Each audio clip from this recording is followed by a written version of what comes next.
En fait, c'est Boris qui a raison. Il faut un bouclier amical, le dîner d'adieu. Il y a quand même le nec plus ultra dont il faut se débarrasser avant les Berthier. Mais qui? Les Royer. Antoine et Béat? Mais pourquoi? C'est toi qui demandes ça? Mais qui a dit la dernière fois, lorsqu'ils sont repartis sous une pluie battante dans leur Clio, « Ah, c'est dingue, mais s'il ratait le virage, je crois que ça m'enlèverait un poids. » Moi? Moi, j'ai dit ça? Mot pour mot.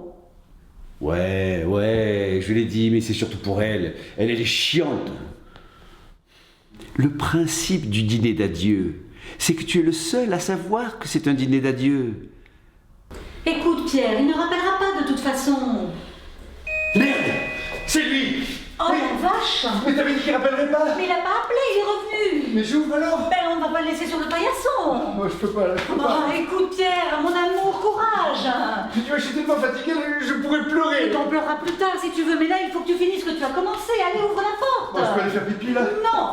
Écoute, pense à ton prof de karaté. Il disait, si tu doutes, tu vas perdre. Tu dois croire et avoir confiance en toi. Allez, ouvre cette porte!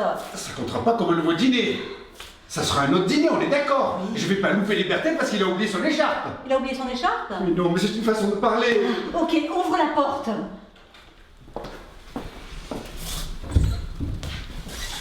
Bonsoir Antoine. Tu as oublié quelque chose? Oui. De te poser une question. Installe-toi, tu veux retirer ton manteau? Rassure-toi, je n'en ai pas pour longtemps. Je ne suis pas inquiet. Il y a une odeur très très bizarre, non? Juste une question. Ça schmoute, vous trouvez pas? Claude, s'il te plaît. Est-ce que j'ai été votre premier choix? Oui. Non.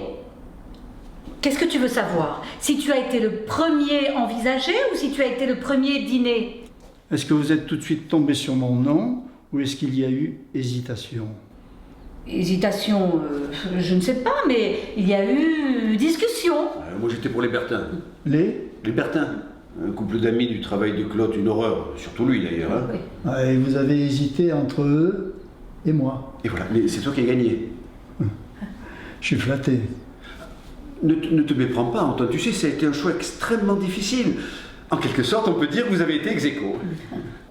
Donc, si je résume, le dîner, c'est un choix de Boris, et l'invité, un choix de Clotilde. Voilà. Si tu veux, mais qu'est-ce que ça change? Mais ça change tout! Mais comment ça change tout? Mais oui, ça change tout! Mais ça change tout quoi? Mais ça change tout l'axe, enfin! Je pense qu'on peut encore sauver notre amitié. Tu as filé ton manteau à un clochard? Mais je suis tombé sur lui, il avait froid. Il m'a traité d'enculé. Pas pu refuser. Et tu as laissé Béa aussi? Il n'en a pas voulu. Mais non, mais je plaisante là. Qu'est-ce qui s'est passé après? C'est pas à ce moment-là que Claude est arrivé? Ouais, c'est ça, ouais. Salut Antoine, ça va? Béa n'est pas avec toi? Non, mais ne t'inquiète pas, elle a horreur de ta bouffe. Ouh, ça va, je parle pas avec ce ton désobligeant. Ah, parce que Claude parle avec cette voix de crécelle. Mais j'ai fait une voix de crécelle, de jeune fille, pour marquer la différence. Mais qu'est-ce que vous faites là? On a échangé nos rôles. Ouais, je joue Pierre, il joue Antoine. Ben, je voulais que tu joues ton propre rôle, mais Pierre a dit qu'on pouvait commencer sans toi. Ah bah tu as bien fait. Moi je vais me coucher. Vous remettrez le porte-manteau à sa place? Ouais, t'inquiète pas, il va aller se coucher aussi bientôt. Ben oui, il joue ton rôle. Hein. Je suis un porte-manteau? Ben, je voulais prendre le ficus. Pierre a pissé dessus. Tu as pissé sur le ficus? C'était le 31, tu étais malade et j'en pouvais plus. Bah d'accord, c'est pour ça qu'il est tout jaune. Ça n'a rien à voir ça. Bon, allez, on reprend. Salut Antoine, ça va? Béa n'est pas avec toi? Je crois que je vais rester finalement. Non, elle peut pas, elle a théâtre. Ah bon? Oh mais c'est nul! Mais non, c'est pas nul, c'est super. Ah, tu te rends compte, elle joue une pièce. Enfin, une pièce, c'est plutôt un happening, une expérience, une performance. Et là, tu dis pour les acteurs ou pour le public? Ah oui, pardon. Pour les acteurs ou pour le public?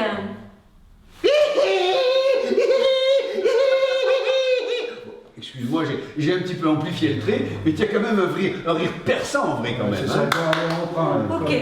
Pour les acteurs ou pour le public? Enfin, Claude, voyons. Non mais laisse, Pierre, j'adore, elle est sarcastique et puis en ce moment, j'ai une pêche d'enfer, mon psy est mort. Non. Mais qu'est-ce qui s'est passé? Eh ben, c'était pendant le week-end en Dordogne chez ta mère.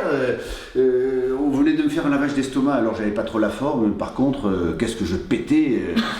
On s'est engueulé tout le week-end avec Béa. Elle a hurlé toute la nuit, elle a mordu le chien, elle a cassé la vaisselle. Et moi, je suis allé pleurer au fond du jardin, mais vous avez certainement rien remarqué. On n'a rien remarqué du tout, non? Et pourtant, j'étais bien au fond du gouffre. Alors, je suis allé voir Richter, et là, il me dit j'ai un cancer du côlon. Alors, je me lève et j'ai eu le verboten, tu comprends. J'étais atterré à l'idée de recommencer ma thérapie à zéro. Alors, Béa m'a présenté un psy américain, ça a été super, ça a été love at the first sight. Et depuis, on fait appart séparé et on a adopté un enfant.